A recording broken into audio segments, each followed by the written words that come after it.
Manasi Kirloskar, Executive Director, Kirloskar Systems. Ananya Birla, musician, entrepreneur. Shashwat Goenka, Sector Head, Spencer Retails Limited. Welcome all of you. Thank you very much. Very good evening to all of you. Technology has had a major impact on our life, and there are 12 technologies that have been identified which are going to change the way India works, operates, and plays over the next 10 years. These technologies are expected to add between $500 billion to $1 trillion to India's economy and will significantly empower the lives of the people of this country. About 750 million people in this country have a quality of life that is very poor, and these technologies will change the way in which they operate and engage and interact with each other. To talk to us about this, we have 4 great panelists, and to set the stage and get us rolling, I'm going to request Rohan to make a brief presentation. Thank you very much. It's nice to be back here at the conclave. What I thought I'd very briefly start with is a very contemporary issue that certainly will concern India, it will concern many parts of the world, and that's something that's happening in the technology world, and there'll be no industry that will be unaffected by what's going on. And so my brief is to sort of set the stage for what could possibly be a disruption, and I'm going to today talk just a little bit, very briefly, about the promise or not of artificial intelligence and what it may mean for all of us. To begin with, I'll start with actually an image that you see here. I'm going to tell you the story just in terms of images, so no data, no graphs, and so on. This is an image. If you Google the terms Harvard computers, this is the image that will come up.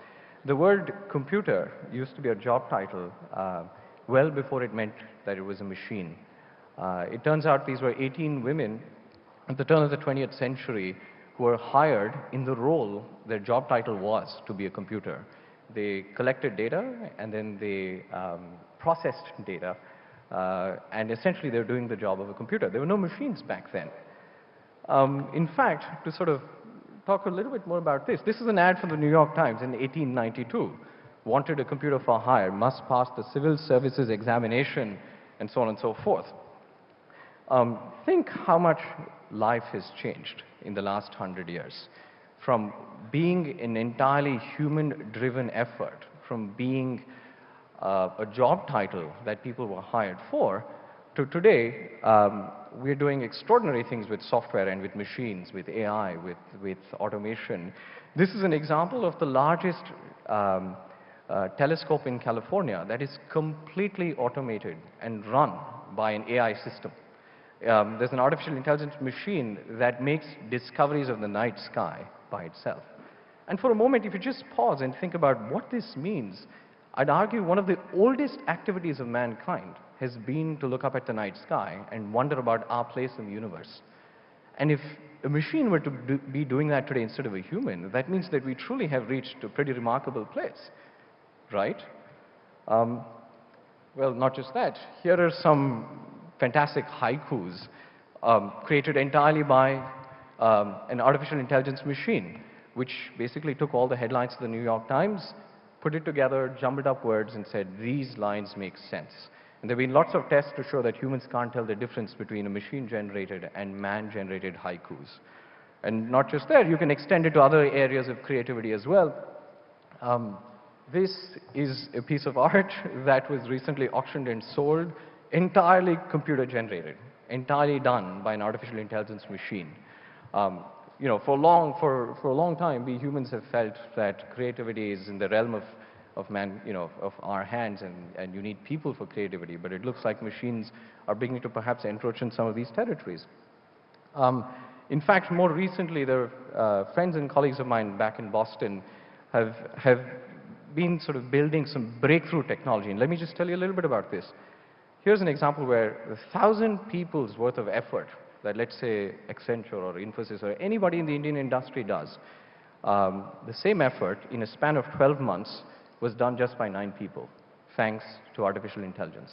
In fact, the way that this technology is now going to scale is 20,000 people worth of effort will be done in 24 months by just 190 people. Why is this relevant? Well, I'll tell you what these numbers are relevant for. These numbers are the same numbers that span the entire Infosys campus headquarters in Bangalore. Imagine the work done by all these people in this one campus, 20,000, being done by 190. Now, these are the kinds of stories that we've all been hearing and reading about, and I think there is some truth to all these stories. But I also have a slightly different view, that the battle is still not lost for mankind, that this disruption perhaps can still be tempered. Let me give you some examples. This image says many, many things. In fact, I'd argue that for people who will tell you that machines will take over the world are a bit like the gentleman on the scale. You know, the joke is, of course, shared amongst the rest of the people who know what is happening. Try getting a machine to understand that this is a joke. Try getting a machine to recognize the people in this image and why they're smiling, or are they even smiling, or what the true weight is, and we can't do that. In fact, not just that. Let me just give you some examples. These are images that a computer, the most advanced artificial intelligence system we have today, mislabeled. So you can see it thinks that's a strawberry or a ski mask when none of them are any of the labels. That means machines are still not very good at recognizing what babies can do. In fact, here's another example. You know, we've been hearing about self-driving cars and self-driving trucks and how many people get unemployed. Well, it turns out when it snows and you lay down sort of these white salt lines, machines immediately get confused, and they have no way of dealing with this, whereas this is a very basic task for humans. Here's another example of a tremendous failure of artificial intelligence. This was built by Microsoft and was put out onto the web. This was an AI system that would tweet all kinds of messages to people based on what it learned from people. And of course, you can see that it learned quite well from Mr. Trump. Not only that, this machine began to spew racist and bigoted tweets until finally Microsoft had to take this down. And so really my message is that, yes, there is a big change that that AI will make happen in every industry. But the key question is, have machines reached a point where we will be able to trust them the way that we trust a human? And it's that element of trust that is entirely missing in technology today. And I think that's why humans are as yet indispensable. In fact, just to sort of put it in perspective, this is sort of my parting message to you all, is the next time you hear somebody say, this will be done by machine, or a piece of software or an artificial intelligence machine, ask them the following questions. Every person, all of us in this room, I believe, have the following traits. At a fundamental level, when we go to work, we can execute tasks, we can understand variations, we understand variation in language and whatever else that we do. We're able to learn by example. And we have some sort of a framework for common sense and intuition. We're able to explain why we behave a certain way and why we took decisions a certain way. And we're able to actually engage with all our stakeholders, you know, colleagues, friends, bosses, and so on and so forth. Well, the truth is, machines can't do any of these tasks very well today. And I think that future of machines comprehensively replacing humans everywhere in this scary post sort of machine future is still some time away, and perhaps I'll live to regret these words, but I still think we're, you know, while yes, we must discuss and worry about this disruption, its implications on jobs and policies in society, I think there's a place for that. I think we should also be realistic of what machines can and cannot do. And with that, I think we have the stage set. Great, Rohan. Thank you so much. It's good to know that we are not going to become redundant and obsolete. Maybe on the note, since demonetization has been a topic that's been the buzzword for the last few months, maybe I'll put my first question, Ananya, to you. What do you think are the challenges India is going to face in moving to a cashless economy, in truly going digital? Because digital identities and digital payments have been identified as one of the 12 technologies that are going to change India over the next 10 years. Absolutely. Firstly, thank you so much. It's an absolute pleasure for me to be here today in front of all of you. So yeah, to answer your question, I think the primary challenge that I see is consumer behavior. Because all of us in all stratas of life were so used to cash that actually moving into a cashless economy, there are trust issues, there are issues of literacy, so consumer behavior has to start changing. And I think that this will only happen in time and with the right literacy programs. So I can talk about it from Svatantra's point of view, which is a microfinance company that I had founded. We have started using, our complete process is cashless, and it sort of fits in with the government's aim of going completely cashless. We've got this system called the Aadhaar card payment scheme, which basically puts together the Aadhaar card with their bank accounts. Now the Aadhaar card uses the biometric system. So all our field officers have tablets which can sense biometrics, the consumer's biometrics. And immediately the payments are done. So we reduce all the KYCs, we reduce all the paperwork, so it de-risks completely. So the first stage, I think, the first challenge is rural India, which we are tackling through Svatantra as a team with, of course, other NBFCs, small financial banks, and MFIs. And I think the biggest challenge as a whole is consumer behavior, which has to change. Great. So that, Rohan, maybe I can take that to you. I mean, since it's human behavior that needs to be changed, and what do you think, even if we have the enabling technologies, are these going to get implemented and rolled out? Are they really going to have that impact? Actually, I'd agree a lot with, I'd build on what Ananya said.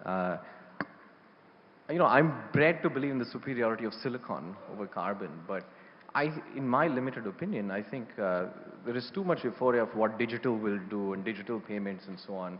I think it's harder to change consumer behavior. And even in the technology parts of this, we have many unsolved fundamental challenges that frankly, to be very blunt, I don't know how people get on TV and say it'll all be done. I don't understand how it'll be done. So I would not declare victory of digital in this fairly analog world just yet. Great. Maybe Manasi, I can turn to you. Since you come from a family that's in the automobile business, and you said you were working in the company, do you think autonomous driving and electric vehicles are going to be a reality for India in the next 10 years? Do you think they're really going to have an impact? Are we soon going to be, just punching in something on our handheld and a car is going to take us from point A to point B? I think EVs, electric vehicles, and autonomous cars are very cool ideas. But they're two different things.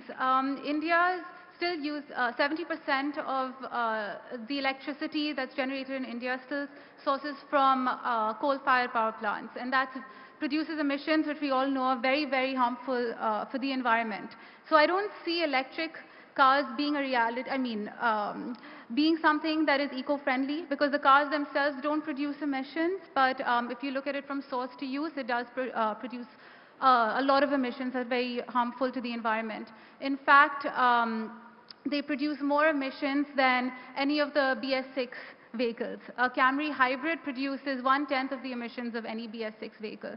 So I think if the government truly wants to convert to electric, it has to provide the infrastructure, which is clearly not available in India right now, in terms of how we produce electricity and in terms of power sources that are available while you're driving, because the range of an electric vehicle is limited. In terms of autonomous cars, there are a series of issues that I see. It's applicable to very niche environments, a very set environment, so you need perfect roads, you need perfect broadband systems. India currently does not have that. We struggle with our internet, with our 4G every day. There's certain issues like viruses and hacking that definitely cannot pose as a problem if you have autonomous cars. Second, there are a lot of ethical issues involved in autonomous driving. I think the government first has to set policies. So if there's a situation, does the car protect the passenger or does it protect the pedestrian?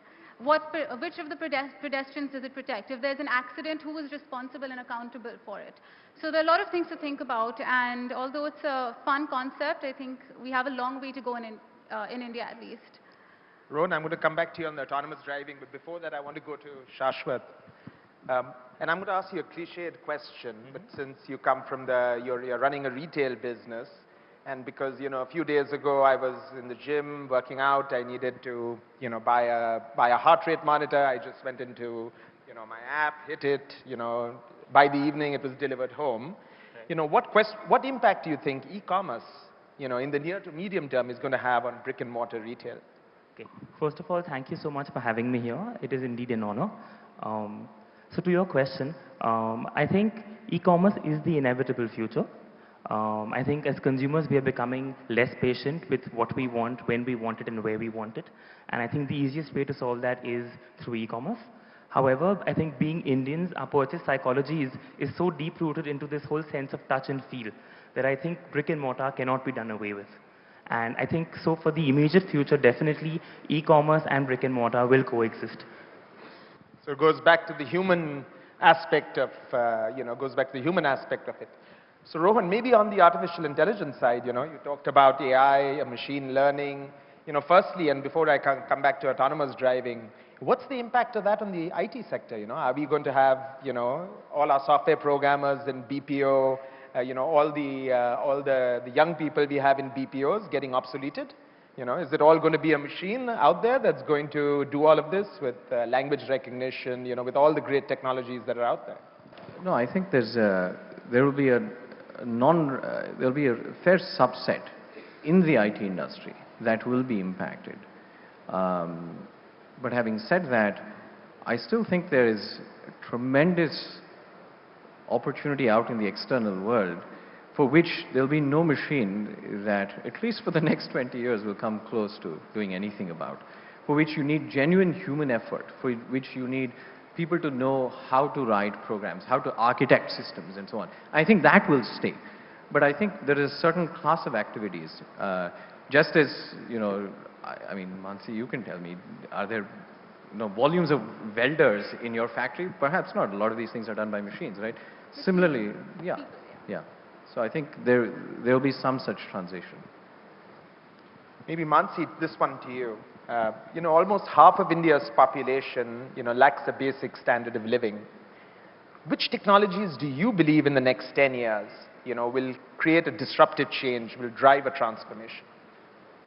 I think so. When we talk about standard of living, we think about food, water, shelter, education, healthcare.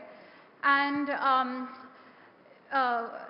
in terms of food, I think it's a technology that can provide efficient use of production of food, productivity, efficient distribution of food and consumption. Same goes for water, same goes for healthcare in terms of its access and reach, because I think majority of India's population does not have access to even the most basic form of healthcare. And if we can have technologies that can increase accessibility and consumption of these basic principles that will elevate standard of living in India, I think that's something that we have to look out for. So maybe this one to you, Ananya. You've received advice from your parents all your life. In the context of technology, what advice would you give to them? So I've brought Mom onto Twitter because it's such a great platform to reach out to people and voice your opinions. And hopefully I can get my dad onto Twitter as well. So I'm probably going to have a chat with him about that. But I truly think that social media is a great platform. And genuinely, when it did come about, it did disrupt a lot. So I think it's a great platform to be yourself, to voice your opinion, and to just reach out to the people that you actually want to reach out to. Whether that's your own voice, whether that's marketing, targeted marketing for your company, I think social media has so much potential. Shashwat, maybe this one to you. With all the disruptive technologies that are out there, with all the things that are happening, India is going to face a challenge, and the challenge is going to be around skills. We are going to need to reskill. So can you talk about reskilling and what you believe India needs to do going forward to prepare for all of these technologies? Okay.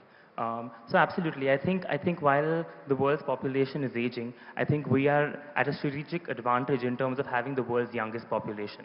And like you mentioned, I think 3/4 of our population is unskilled and untalented.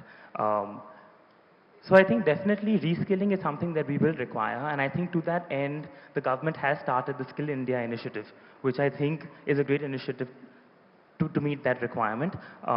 Through the Skill India initiative, the government plans to skill about 400 million workers by 2022 in about 32 different skills, which will be required by all different sectors. And specific to retail, I mean, I know organized retail has been one of the highest subscribers to the Skill India program, and I think we're already seeing significant benefits of it. So I think definitely reskilling is required, and I think the other thing that we need to start looking about in terms of reskilling is how do you skill employees so that they are able to work in a technology-enabled environment, because I think soon we will be interfacing more with technology, less with humans, and therefore working in that will be a skill. That's something that we should be looking at. So Rohan, autonomous driving, since, when am I going to be able to, how far are we both, either in India or outside of India, how far are we from the point where we are going to be able to really sit down in that car, relax, sit back, watch a movie, and get it to take us from point A to point B? Well, if you work at Google, as many of my friends from grad school do, you're already there. And if you live in California, where it's made legal now. But in India, I would say Manasi had a very comprehensive answer. I'd only add to that you need perfect drivers as well, because you have erratic drivers, cars don't know how to react to that. So India, I have no idea. But in some sort of an idealized utopian society, perhaps some parts of California may be that. It looks like we're already there. But if you were to ask me, if I were to have a hypothetical baby, and would I put that hypothetical baby into this car, the answer is no, not yet.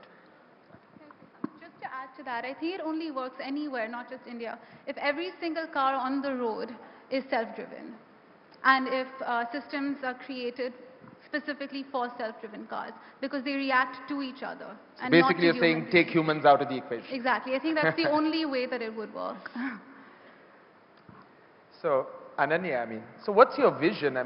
You're very young, you're empowered. What's your vision for India for tomorrow? What's your vision for the India of tomorrow?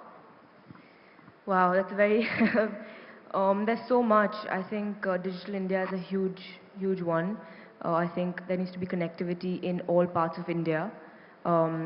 Infrastructure is another really big one. I think we need to build our infrastructure, whether that's our roads, everything. Then there's electricity. Just basic needs is what we really need to work on, because 67% of India is completely rural and semi-urban, and they don't have any of these basic requirements. So I think we need to go step by step, and of course we have these visions, but I think we need to really go step by step and to reach the goal. And I think literacy is also very important. So even for something like Digital India, all of us here may understand the term, but what does it really take to get there? What are we actually doing to get there?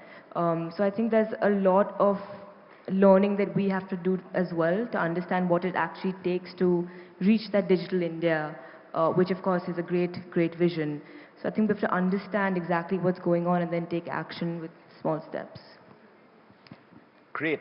I'll try to close on that before we take a few questions from the audience. But it's clear that technology is going to have a disruptive and an empowering impact upon India over the next 10 years. Certainly, I think the variable in the equation is going to be human beings. So maybe some questions.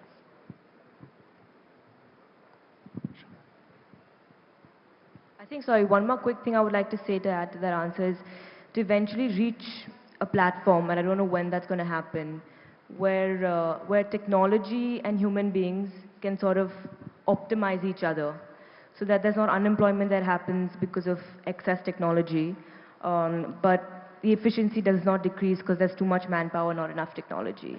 So I think we need to reach that right balance, and once we reach that equilibrium, I think it can create wonders.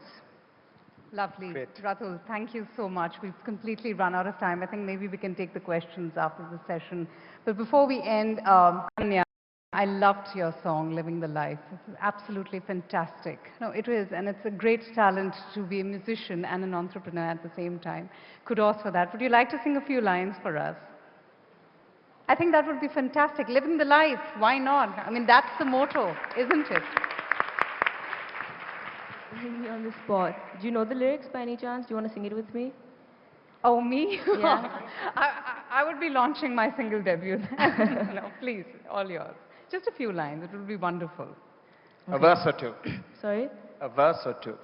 Yeah, verse. Or just 2 lines maybe. Yeah, sure.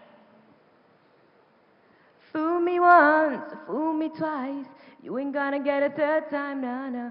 See the fire in your eyes. You ain't gonna burn me this time, no, no. Lovely. On that Great. That was melodious note, we'll close the session.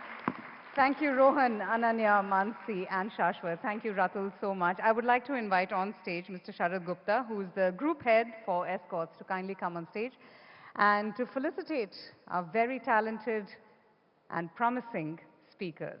Please. Mr. Sharad Gupta? Yes. Thank you. We have a small token of our appreciation for your time. Thank you.